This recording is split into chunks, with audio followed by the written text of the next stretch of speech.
Hello all and welcome to Astro Wheel of Fortune. My name is Vlada and I read tarot. And today I thought I wanted to do something a little bit different. I was thinking about tarot and just how tarot operates, how different readers read tarot, how, there's so much variety to it as a divination tool. And I decided to do a reading where I ask my tarot deck that I use the most. It's my Rider-Waite-Smith deck. I wanted to ask it about how tarot generally operates. So I wanted to keep this reading very broad, get the cards to really direct the reading. And really what I'm going to be asking this deck is, how does tarot work? How does it operate? I'm just going to be asking tarot questions about tarot. So let's get into it. That's just something that I really wanted to do today. So we're doing it. So let's get into it. So, dear tarot deck, please give us some answers on how tarot works. So first I want to get this deck to represent tarot in our society. Currently, in the present moment, where does tarot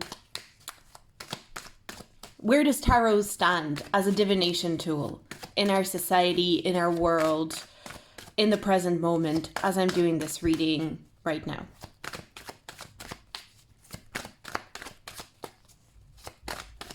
Where does tarot stand? Ace of Wands. So right now, and I'm getting a message that tarot will have different purposes as a divination tool as life progresses, and as it progressed, it had different purposes in a way.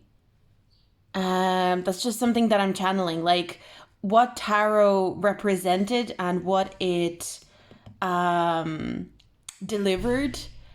Yes, it may have been the same, like people used it to read energy and people used it to predict outcomes, or used it to understand the world from a spiritual perspective.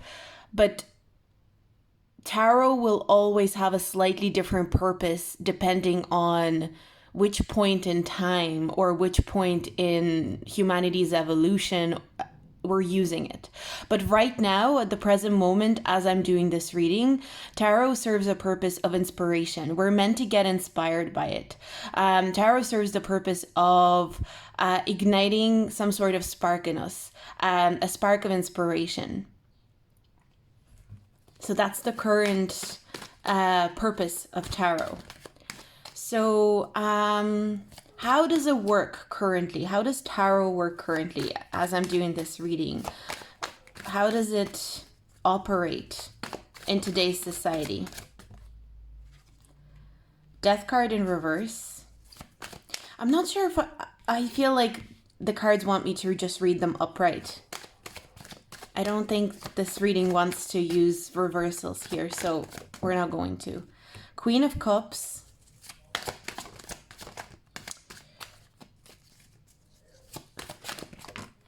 And we've got 6 of Swords and 7 of Swords. Okay, I'm going to take these cards and I'm just going to look over them. So the purpose is inspiration and activating a certain spark within a person, within an individual. Kind of giving energy. Tarot gives energy to the person receiving the reading. That's what I'm getting. Even if you're conducting the reading, like if you're reading for yourself, you are getting energy from tarot. So you're absorbing energy from tarot. That's what I'm getting. Interesting. Okay, so I'm getting a couple of things here. So if you are the reader, so let's say you're reading, but you're reading for somebody else. This energy creates this and activates this spark in you as well. So you as a reader, you as a tarot reader, you absorb energy. But the only thing is, because you're reading for someone else, you absorbing that energy and you're like transferring, you're almost like the channel for that energy. Tarot gives you energy and you transfer it to another person who doesn't know how to derive energy from tarot or inspiration from tarot. I feel like at the very core, the way that tarot operates is like this energy spark that is created. It's transferred to the reader, and the reader could be also the person receiving the reading, or the reader is basically like a translator. So what I'm getting is that tarot readers are kind of like translators of energetic language that tarot uses. And tarot readers receive a certain amount of energy and then deliver it to the person that they're reading for. But the thing that they're showing me is like, let's say you were a translator, right? Imagine you were a translator and you were doing some translating for a client or something like that. Maybe there was one person speaking, let's say there's a person speaking English, and you need to translate from English into French, let's say. So the person who's speaking English, the message that they are delivering to you as the translator, it may not be directly for you, but you will still be affected by the energy of that message. So let's say if the English speaker is giving you a message that is really, really nice and reassuring and beautiful, and you feel like, oh, that's such a nice message. I can't wait to translate it to my client. I can't wait to explain it to my client. It makes me feel good emotionally to receive this message, even though it's not for me, it's for my client. But I feel so excited to deliver it. That energy lingers. So when you do a reading where you get to deliver a really lovely, beautiful message, that energy lingers, and you as the translator, as the tarot reader, you get to hold on to that energy. And it's, even though you deliver the message and then you translate it into French to the French speaker, the French speaker is also really happy. And so you enjoy the transfer of that energy, the translation of that energy. You loved being in the middle of that.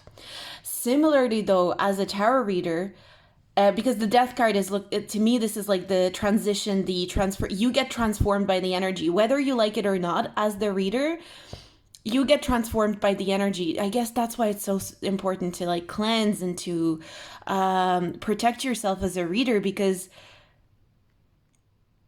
you do get transformed by the energy as a reader. So if it's a negative message, because sometimes there will be, disappointing messages that, like, let's say the English speaker needs to deliver a message that is disappointing, and that will make the French speaker upset or make the French speaker disappointed or discouraged in some sort of way. Again, you as the translator will kind of dread translating that part to them. And then that energy lingers also. So what I'm seeing is that it's kind of like tarot readers. I suppose this can probably be addressed to like mediums as well, but we're focusing on tarot here. So what I am really, really getting in terms of like transferring energy and transferring information as a tarot reader is that you get affected by the message of the reading, whether you like it or not. And there is an emotional component to this. So I feel like people that read tarot, there is an emotional connection to the messages that they deliver. And it's really important to protect yourself emotionally if you do read tarot.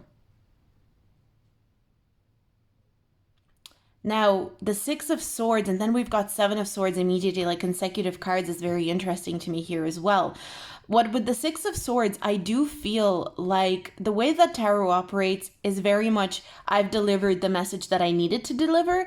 I'm not going to deliver messages that I don't feel the need to deliver. There's something about tarot that Tarot doesn't tell us everything. It's not just an account of energy. It's an account of energy that you need to know in that present moment.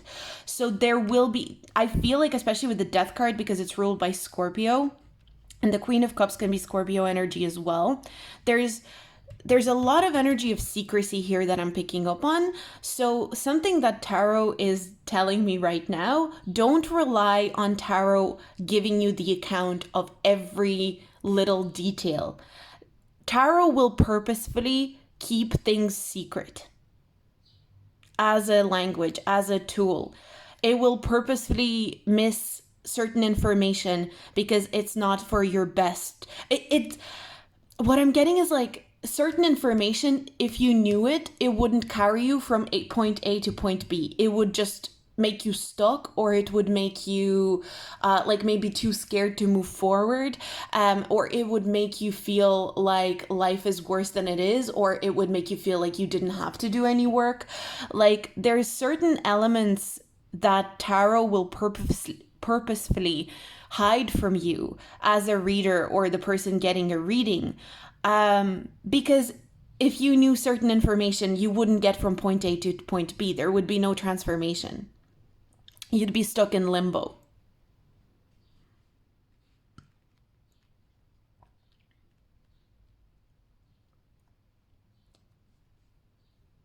There is a lot that tarot keeps hidden.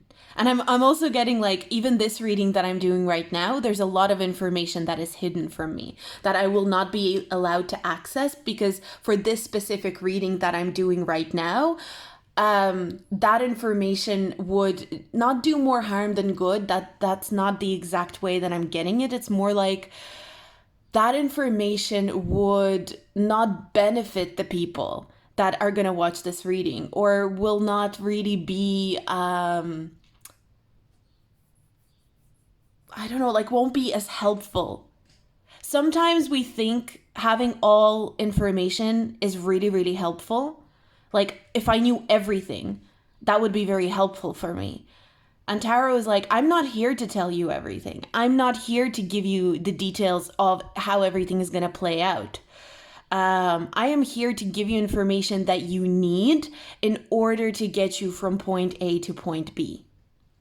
And that is, I'm here to inspire you to get you from point A to point B through transformation, through transmuting energy from this initial spark of energy that tarot gives us, to, the reader interpreting the cards, the reader translating the energy to the person getting the reading, even if it's themselves, and moving forward with an action plan. And another thing that tarot really wants to highlight, I keep looking at this Queen of Cups, being beside the Six of Swords. The purpose of tarot, I'm getting that very strongly, is to leave the person emotionally balanced after the reading. And so whoever is getting a reading, or whoever is doing the reading, so even if you're reading for yourself, this is very interesting. If you're reading for yourself, you need to sit down with the intention that after this I'm going to sit down for this reading, but my intention is that I'm reading messages that are going to leave me emotionally balanced, or I'm reading messages that are going to leave the person that I'm reading for emotionally balanced. And that doesn't always mean that the messages that you give the person are like really good or really happy, cheerful, like, happy-go-lucky messages. Sometimes in order to achieve emotional balance with a reading, it's important to deliver messages that are maybe kind of like tough to deliver, but the way that you deliver them is also very important. I am also seeing something that I'm picking up on here is that as a tarot reader, whether you're reading for yourself or you're reading for another person, it's really important that if you see something in the cards that you feel would leave a person emotionally unbalanced or make the person feel emotionally intense, to the point where some sort of balance would be disturbed, it's almost like your duty to keep that a secret. I'm getting, whoever reads tarot, you're kind of like a secret keeper. So, or keeper of secrets, but not in a way that is like sneaky or deceiving. you need to discern and know what secrets need to be kept and what secrets need to be revealed. So I do feel like Scorpio energy is very strong here with tarot. I'm getting like water energy in general as well, but also again, tarot, it is showing me like it's not just about one element or one sign or anything like that. Tarot is just trying to use signs to describe the messages that it wants to describe right now. Again, we're using this reading. There could be a person that does this a similar type of reading in a few months time, and they will get other information. And so something that I'm getting as well, okay, I'm getting so many channeling. What I'm getting here as well is that tarot, just because you could go to two different readers and two different readers could give you two different readings. Maybe there will be certain similarities, but they could give you readings where like certain details are different, and certain outcomes are different. And if you go to two tarot readers, let's say, and you go, oh, I'm confused. One tarot reader said this and one tarot reader said that. The energy here is very much like, yes, because there's infinite possibilities on how things can play out. And really what's important to take away is like, where did those readings align rather than where did they differentiate? Because the place where those readings aligned is the place where you need to like focus on and concentrate on, because that's where your energy is concentrated. Any discrepancies, there will always be discrepancies. That's what I'm getting. There will always be discrepancies. Because it's like two different translators. Again, if we're going back to language, because this is a language, energetic language. It's a visual language. That's what I'm getting. Tarot is a visual language. In a way, something that I'm getting is that we could communicate with tarot. We could communicate with tarot if you didn't speak the same language as another person. You could communicate with another tarot reader by like using tarot as a language. But again, you would probably translate those things differently, but there could be an energetic exchange. Oh my God. We could literally use this as a visual language. It's not just about it being a divination tool. This is literally a language. It's like Braille. It's like sign language. There's something to it that has a linguistic element or has a linguistic value from a visual perspective. So it's, again, there's a reason it's called reading. When you read something, you read, but like, I mean, reading energy can be, you can read it physically as well, I suppose, but like reading Braille or reading Braille is touch, right? Reading tarot is visual. Reading, books is visual. Reading energy can be sensory. Reading is what I'm getting. Reading is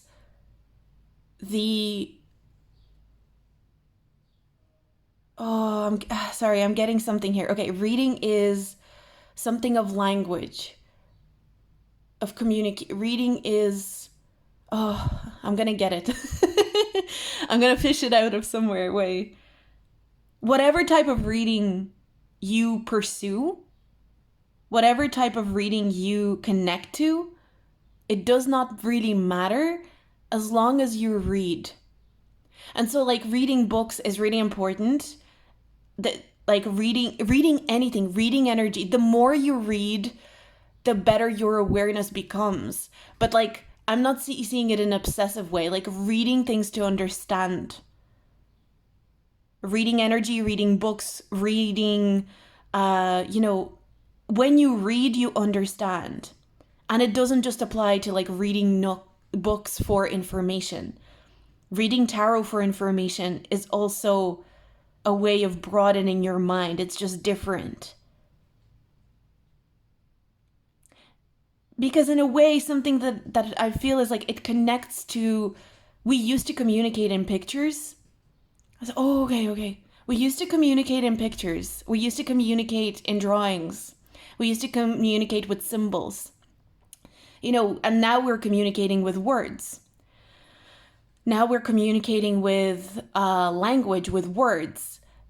But our language has just changed. So tarot is no less of a language than French or English or Spanish or whatever. Our language has just changed as we progressed. And what this is actually like a version of like, not an ancient language, but like we're actually reviving language in a way. So the fact that so many people are and I actually am getting teary-eyed. The fact that I feel like I feel like I am getting inspired by this reading. The fact that we are why am I so emotional? Oh my god. The fact that we as a collective are so into tarot right now. And like people will put silly kind of like connotations to tarot. Tarot is not a prediction tool. It's not a tool for, knowing and assuring things and making sure that things happen a certain way. You can use it for that. It's like, okay, it's like an agreement, right? So when you use language with someone and you're speaking to someone, okay? When you're speaking to someone and you're using language and you're communicating, so you will say, I'll see you at the restaurant at 8 p.m. It's an agreement. You make an agreement. You say, I'll see you at the restaurant at 8 p.m. Language has been put in place in order to create a situation or an event to happen. It's the same with tarot. Tarot is not a prediction tool. It's an agreement through communication and language with the energies that oh my God, the energies are making an agreement with us when we get a reading. And that's why when you are getting loads and loads of readings back to back and you're going to different readers and you're watching loads of pick a cards, you're constantly making agreements that you can't even remember what agreements you've made with the energy. Oh, damn. So when you're constantly reading tarot for yourself, or you're constantly reading on the same topic, or you're constantly watching readers or going to readers for the same topic, you and this energy, the energy is like, yeah, well, I'm talking to you, I'm communicating with you, but we're constantly making different agreements because every time we talk, the energy is slightly different. It's important to have space from tarot. It's important to have space from these energetic agreements through this energetic visual language, because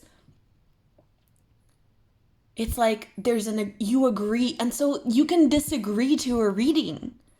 So if you get a reading that you did not like, that you feel like you go to a reader and they deliver a message and the thing is, okay, there's something very interesting that I'm channeling here. Sorry, I'm getting so much information right now. The thing about tarot is that tarot is a tool, it's a language. A reader is a translator. But sometimes a translator has a certain way of speaking as well, right? A translator, one translator might translate one phrase in English into French in a different way than another translator would, right? That's a massive possibility. And two translators can disagree on how to translate a certain phrase. It's like, no, this is the way you translate it. No, this would be more correct way to translate it. There can be disagreements in translation in languages like that. And so if you go to a reader and they translate something to you, they translate this energy to you, and you go, that does not feel right. I don't feel like this translator, this reader. Honestly, I feel like tarot readers, and like I'm always getting like tarot readers, mediums, it's like energy translators. That's almost what we are, whoever does this stuff. But you can go to a different translator and be like, okay, so this one translator translated my energy this way, and I don't feel like that sits right with me in my gut. And it's not necessarily that I didn't like what I heard, like the message that I heard, maybe I didn't like it, but also I just feel like the way that I received the message, the energy of the translation, and it's kind of like you can say, she told you to go to the shop, or something, like, I don't know, like, translate, she told you to go to the shop. Maybe there's a way to translate that in a very harsh way, but there's also a way to translate it that makes it sound very soft and relaxed. And so that's why it's so important that you go to readers that resonate with your communication style. So when you're picking a reader, you're not only picking a reader based on their accuracy or how well, like, they know the language. That's very important, though, because some tarot readers, some energy readers, whatever, mediums, they know the language better. That's why it's important. Anyone who is a tarot reader, anyone who is a medium, the more we progress, like, as tarot becomes this language, it's going to become more of a language. I feel like I don't even know if I should pull more cards, but I am going to pull more cards. But as we move forward in our evolution, time doesn't exist, so forget about time or timelines.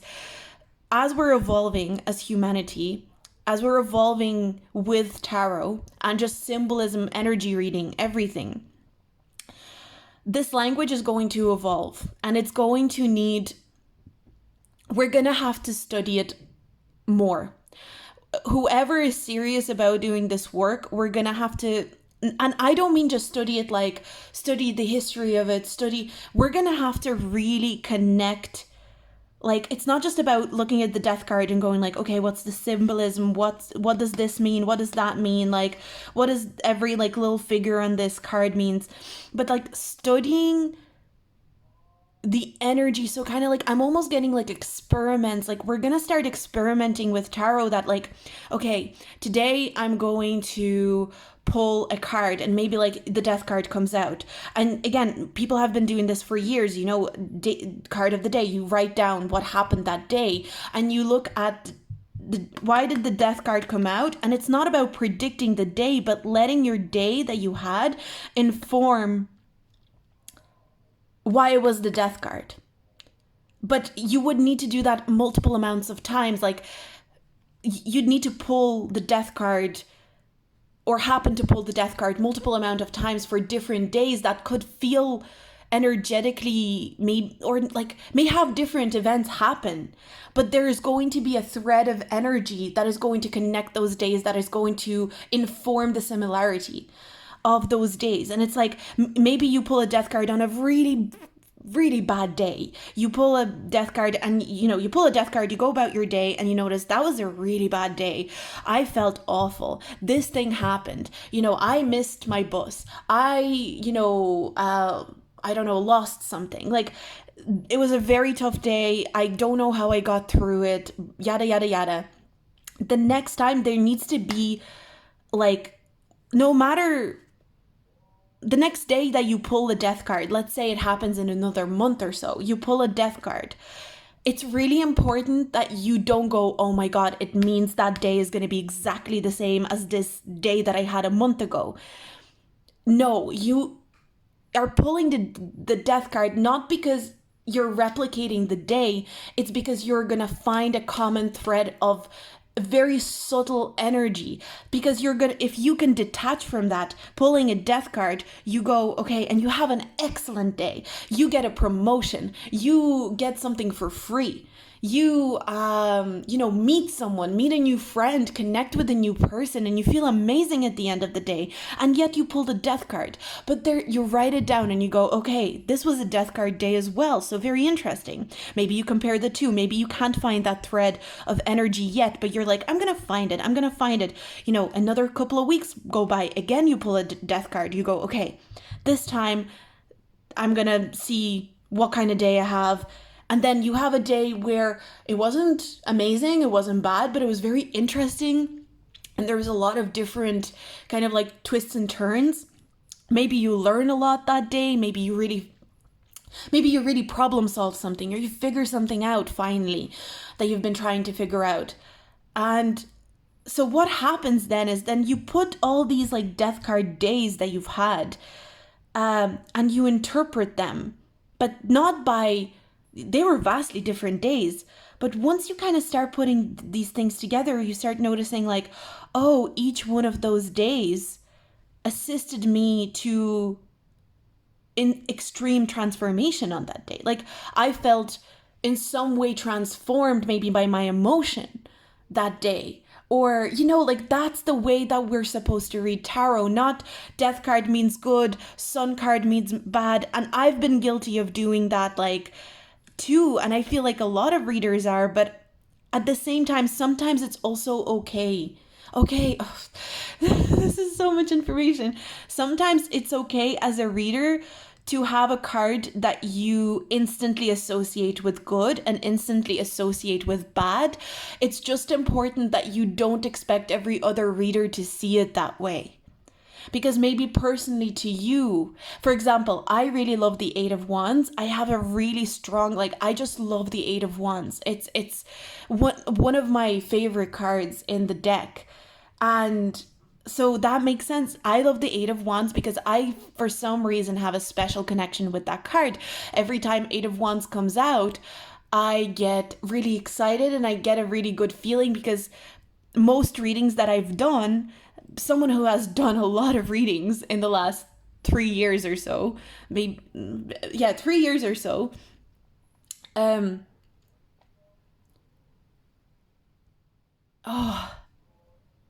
the amount of readings that I've done, the Eight of Wands for the majority has meant something positive, or like the way that I read it, the way I was able to read or channel from that card was very significant, that I have a special connection to that card now. And so it's going to be different for every reader. But it's this is a language. This is a language that we're using. And, some people are going to be fluent in this language and some people will be intermediate, but this is such a cool, okay, wait a second. What I'm getting here is that sometimes you will be having a conversation with a person who wields, let's say you're talking to someone who can speak English amazing. Like they have such rich vocabulary. They know so many words and so many phrases, and they can put things so beautifully, and their language skills, the actual language skills, are really, really impressive. And listening to them talk is so fascinating because it's just like the way that they speak is really, really interesting. But they may have like a very dry delivery or very deadpan flat delivery. Maybe it doesn't always land. And even though the intricacies of their language and the way that they speak is very, very interesting, you don't feel emotionally connected to what they're saying. And maybe you don't feel like you're absorbing everything that they're saying, even though you're fascinated by how they're speaking. You're not really like into like actually absorbing everything that they're saying. But then you can have someone who maybe doesn't have amazing language skills, they're speaking English and they're having a conversation with you and they're using like basic terms, basic words, basic sentence structure. But the way they're telling the story and the way they're engaging you in the conversation is so they're keeping eye contact with you, and the inflections of their voice, like it draws you in and you want to hear more, and you're like, and what then? And what happened then? And you're so invested in the message that they're delivering to you. It's the same with tarot readers. And different people may listen and watch different tarot readers for different reasons. Some people will listen and watch tarot readers for their skill, the intricacy of their skill of understanding the symbolism and the language. And some people will watch or go to a certain reader because what resonates with them more is the way that reader presents the message and is able to deliver the message. And so there's no wrong way to really read tarot unless you are truly like pretending that you know more than you do, or like never pretend like you know more than you do with tarot, because it's impossible to, like, there's something about like you can't fake it with tarot. And as long as you're not faking it, even if you don't know a lot about tarot, even if you don't know a lot about Like I'm kind of getting, what I'm getting is like, let's say you started reading tarot, but you don't know any of the meanings of the cards. You could still read tarot, but it would be important that you read exactly what's on the cards. So like if someone asks you a question of like, what's coming in my career, soon. If you were like super beginner, didn't know any meanings of the tarot cards, or didn't know, anything behind tarot, you would look at the imagery and you go, well, there's someone, I can see a hand here, someone is going to be reaching out to you. There's a wand. Maybe you know the basics, that wand is fire energy. Maybe you go, they're going to be giving you something that is an opportunity that is very passionate, very quick, very fiery.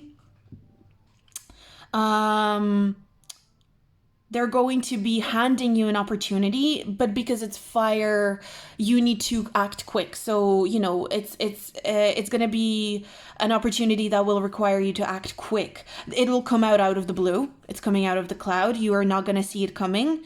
You're not going to see this opportunity. It's there's an element of surprise to this opportunity. I'm also seeing leaves falling off this wand, right? So the leaves are falling off the wand.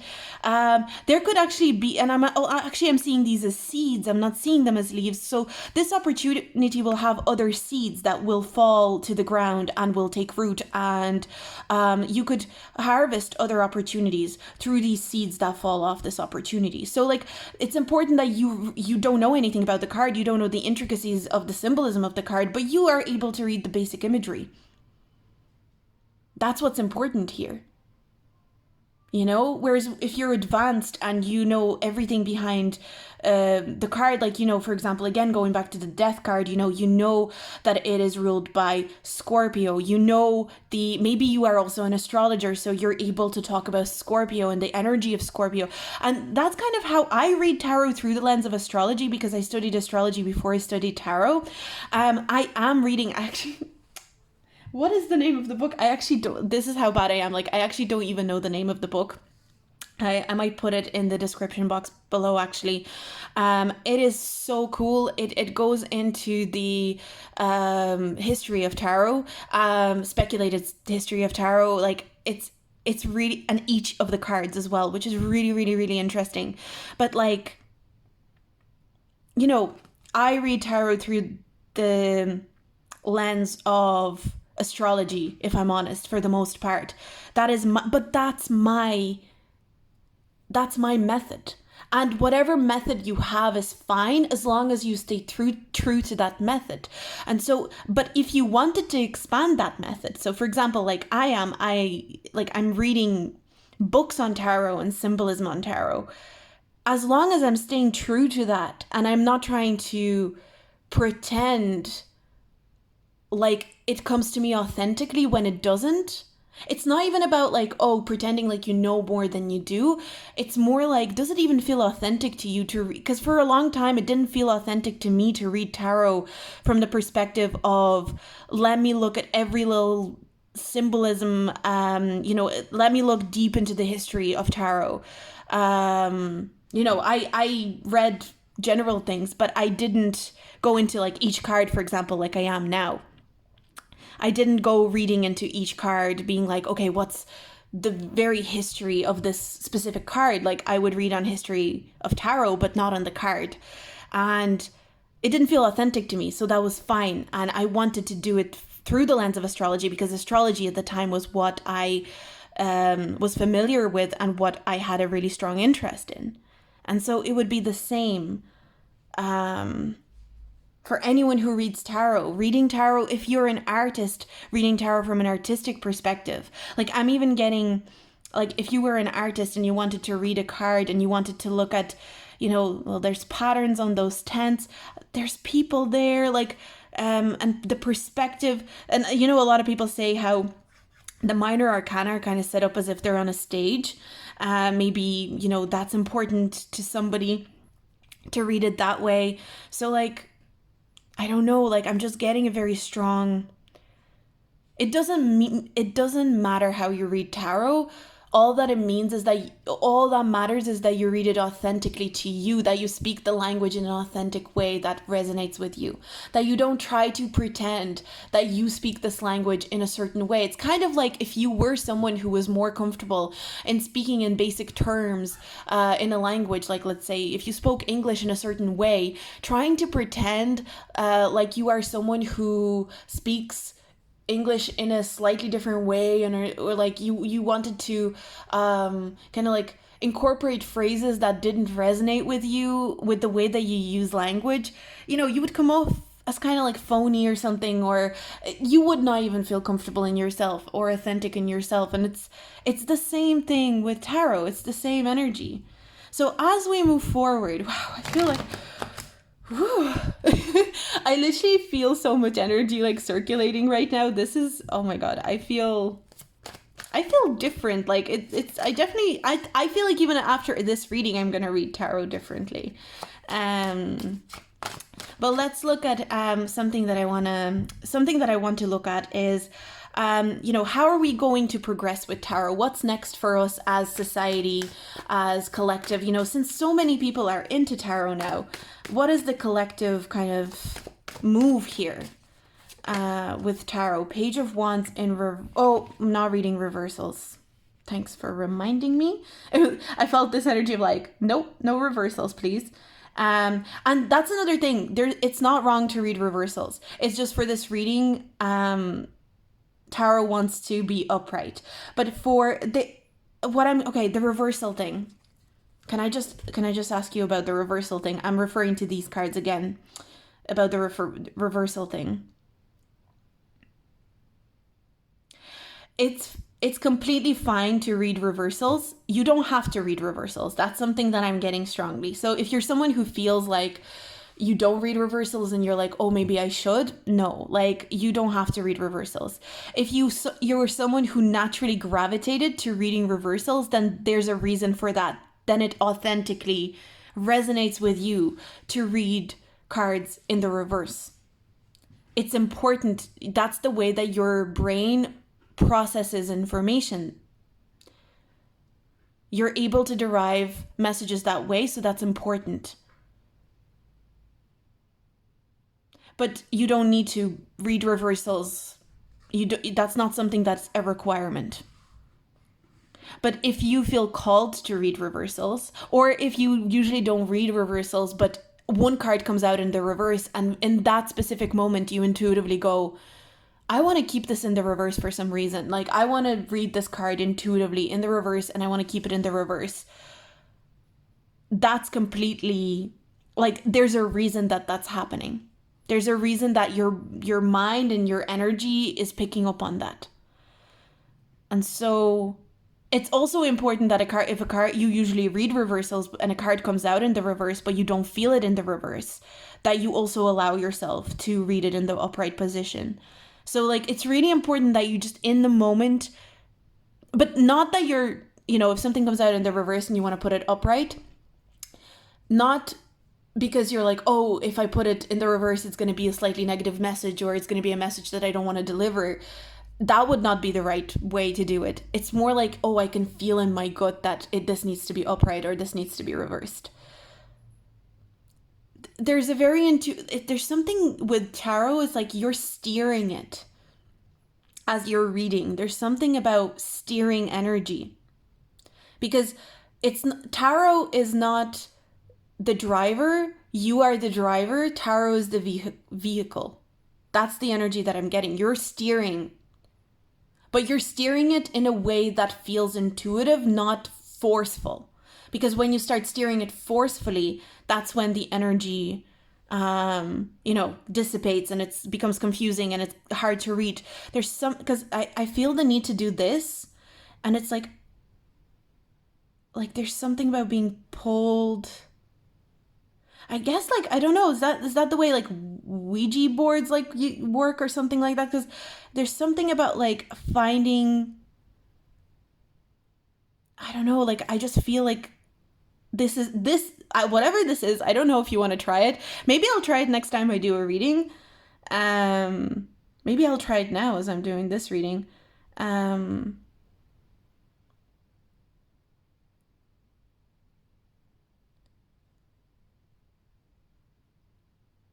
what's, yeah, it's like a vehicle. But the energy is a vehicle, but you're the driver. And so it's important to know how to navigate it and how to drive it. Now that they're describing tarot kind of like driving like a car or something, but it's not like, it's way less technical. It's a lot more intuitive. Maybe like, yeah, I don't know. It's like you're directing. It's almost like what I'm getting is if you were able, it's kind of like swimming in a way. They're showing, it's like swimming. When you're swimming, the sea or the ocean, the water is your vehicle in a way, and you're the driver, but why am I getting this? Okay. It's like you're submerged in water. There's a reason water rules intuition. What? Okay, they're telling me there's a reason water rules intuition and rules, like reading energy. Because when you're in water, the way to, why can babies like swim, or like babies, like if we allowed them to, they would swim instantly because they don't overthink it. They just instinctually know how to swim. Something cracked in the corner there just as I said that as well. So I feel like there's something like a confirmation here. And so it's the same. It's the same. Like, if the more intuitive you are about swimming, the easier it comes to you. Music started outside.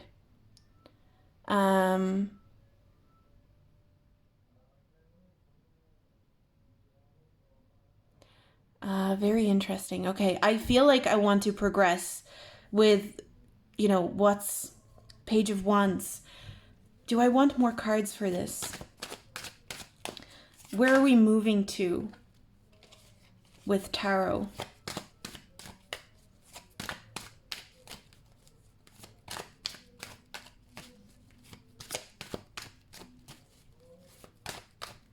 Where are we moving to with tarot? Okay. Sorry, I'm not gasping because I'm getting something here, but I need to formulate it. King of Wands. Oh my God. This is so cool. So we're all, as a collective, there will be people who are a little bit further, a little bit, behind, whatever. As a collective with tarot, we are in the Page of Wands energy. So we are novices. I'm going to do this because I feel it. We are novices. We're kind of noobs at tarot as a collective. That's something that tarot wants us to know. In terms of like divination, we're in a cycle where we're all massive newbies right now. And we need to, as a collective, we need to accept that and just stop trying to act like we're experts. Almost like, and this is no shade to anyone, by the way. This is just like, it's really important that right now we don't act as experts on these divinationary tools, energies, like anything like tarot, even astrology. I'm kind of picking up on anything that we do in terms of divination. It's really important that we recognize that we are not masters at it. We're not experts as a collective. There will be people who are experts and masters in like some sort of part of it. And it's important to, experts is masters and experts. I feel like it's really important that we strive to earn our mastership of divination. So it's really important that we recognize that we, for the most part, as a collective, me included, other tarot readers, mediums, whatever included, we're just beginners. We don't know shit. Like, that's what I'm getting. We don't know. We don't know. We can't act like we know because we don't. And there's gonna be an event, I feel. And the Tower card, what I'm seeing is like there's going to be a massive event. And again, massive event does not mean like there's going to be an explosion and like It feels very like we're going to have a wake-up call, but it's not in a bad way. Like, I don't feel like it's negative. As a collective, we're going to have a wake-up call about divination in general that is going to shake our foundation as divination workers. The way we practice divination right now is really going to be shaken up. And I almost feel like Tarot wants, and I don't want us to be like scared, because Tarot doesn't want us to be scared. Because what's beautiful is our foundations are going to be shaken, crumbled even. But what's going to emerge from that foundation shaking and crumbling is that we're going to emerge into becoming masters of divination. But again, we're King of Wands. We didn't get the Hierophant here. I kind of feel like in most of our lifetimes, we will not master... It's going to be very hard for us to master divination in our lifetime. That's something that I'm picking up on. We can master an element of divination, or we can master something about divination. We can master divination from a niche perspective, maybe. But we're not going to master it the way that we think that we can, I guess. But that's not a bad thing, because the way that we're going to master elements of divination is going to help future generations master it even further. We need to act like newbies to divination as a collective. We need to say, let's be honest, we know nothing about religion. Let's be honest, religion, why did that come through? So not just divination. Okay, we need to admit that we know nothing about religion, and that whatever religion even we subscribe to, and this doesn't just talk about like major religions, this can also talk about like whatever spiritual belief you subscribe to. Just saying, I know nothing about it. I will continue learning about it. We should strive to be scholars and students of our religion, not act like we are masters of it. That's what I'm getting. Like, for example, so this is just an example. Like, if you were to read a Bible, you're like the student of the Bible. You're not the master of it. You don't read it. You read it to understand something for yourself. You don't read it and go, oh, okay, I have Christianity all figured out because I read the Bible. Like, so it's the same with every religion. And like, well, but that's just what I'm channeling, by the way. Please don't get offended or anything. Like, that's just something that I'm getting. It's like, I am the student of my belief. I am the student of my religion. So beliefs are kind of the same. Even if like you have a small... Okay, this is kind of expanding beyond tarot. Tarot is just one language. It's only one facet of the language. But something that I'm getting is like... any belief that you have, you are the student of that belief. Any opinion that you have, you're the student of that opinion. You're not the master of it. We can't master a belief. We can't master an opinion. We can only learn from it. Oh, okay. That's cool. Wands, it's funny. I'm getting a triangulation of wands here. We've got the Ace of Wands, the Page of Wands, and the King of Wands. I'm kind of getting like a little triangle of wands. Wand energy is very mystical. Fire energy. Okay, so they talked about water, now they want to talk about fire. We need to recognize that we're in a stage of humanity where we are using divination for inspiration. It's really important that we use divination for inspiration, not for other things. Same with beliefs and religion. For some reason, I'm getting that as well. Like, use spirituality, religion for inspiration, not for anything else. There will be a time when you will use, as humanity, as a collective, you will use divination for other things. But right now, we use it for inspiration. For some reason, that's coming through. But we're going to see divination tools like tarot and even astrology, I feel, in a very different way. I feel like this is going to happen in our lifetime with the tower. Am I allowed to ask, what kind of event this might be?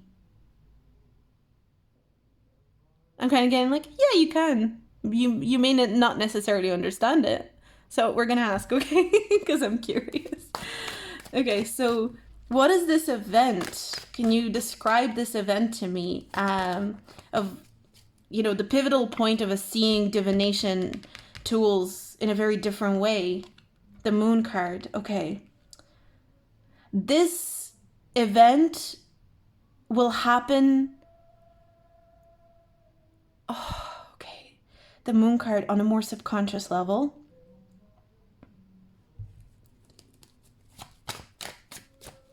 It almost feels like collectively, subconsciously, we will come to, oh, this is so interesting. Okay, I'm going to get to it in a second. We're going to be disappointed in some sort of way. So I wouldn't get too overly invested. And this is, tarot wants us to continue using it as a language.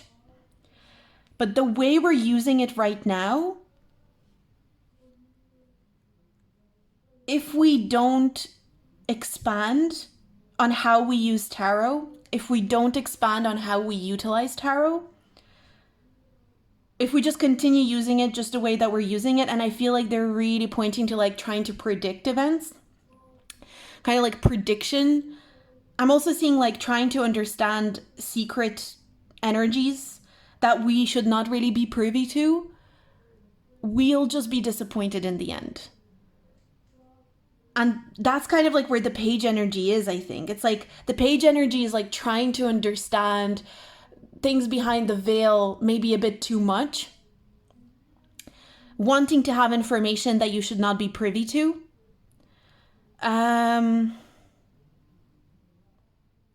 You're bound to be disappointed because that information will not be willingly given. And so, will it be that people will go too far with trying to figure out what's behind the veil? But I don't want you to get like scared that it's going to be like, oh, people will go too far and like entities will do something to us. Like, I'm not getting that. It's more like you did it to yourself kind of thing. There's a reason certain energy, certain information you're not privy to. It's okay to try and understand, and it's okay to want to know a bit more. But if you go too far, you may disappoint yourself in some sort of way. You may hurt your own feelings.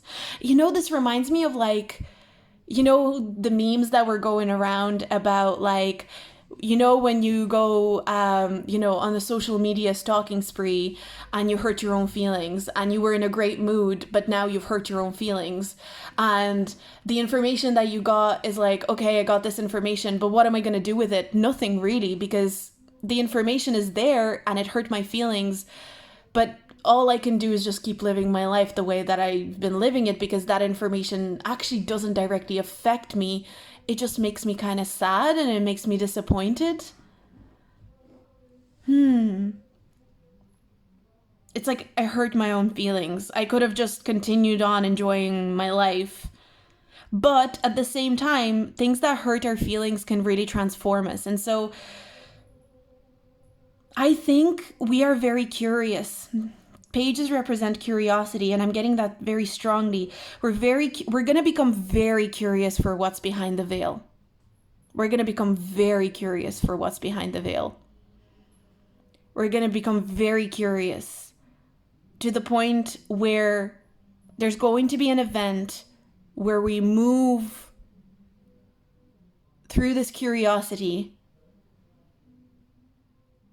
and what we find, it doesn't feel scary. It doesn't feel destructive, like in a way that is like physically destructive or harmful. It feels like it hurts our feelings. Like my feelings are hurt because I've discovered this information. But because my feelings are hurt, I will now address this hurt and again, this is a collective energy. I will address this hurt and I will build myself up and I will become this King of Wands.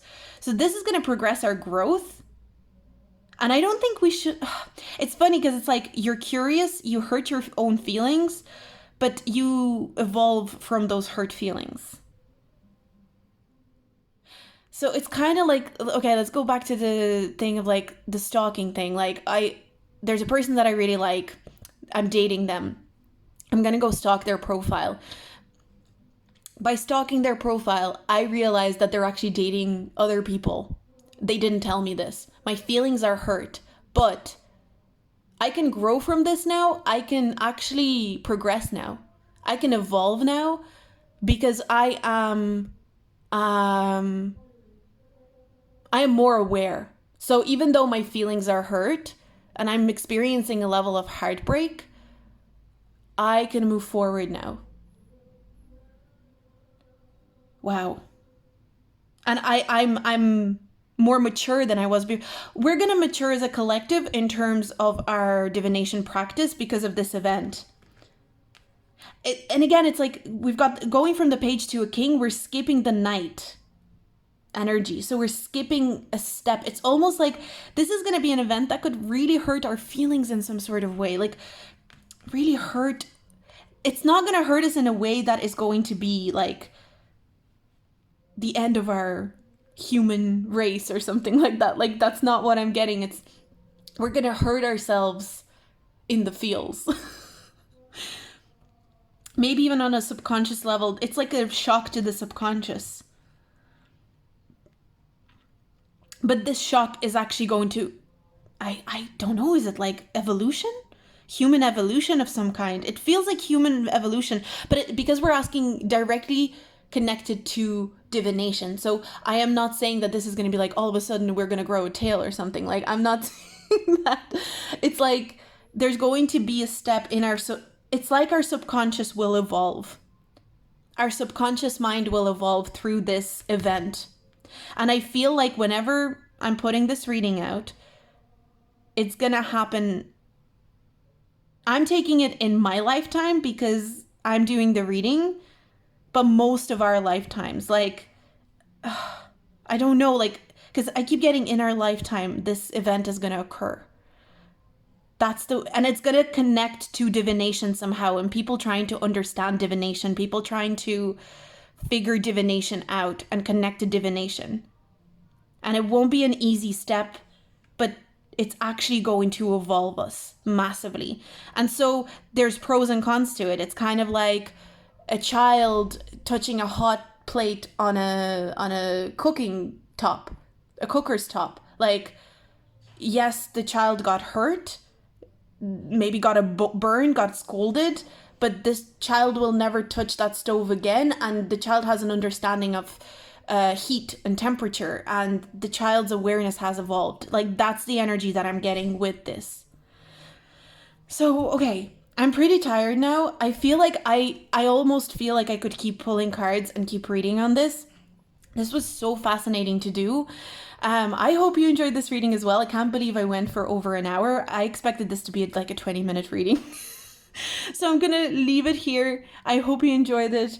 Let me know what you thought in the comments. Like, give me your feedback. Let me know if you've ever read on anything like that. I'm fascinated, and I honestly feel quite emotional after that. I feel like I might go have a cry. So anyway, I'm going to leave it here. I hope you have a great day.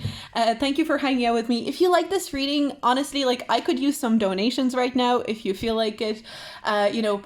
Donate to my channel. If you want to join my Patreon, join my Patreon. You know what? This reading is making me feel... I feel like there's something else. I don't think... I'm not going to stop doing pick a cards, I don't think, because I really enjoy them and they're really fun for me.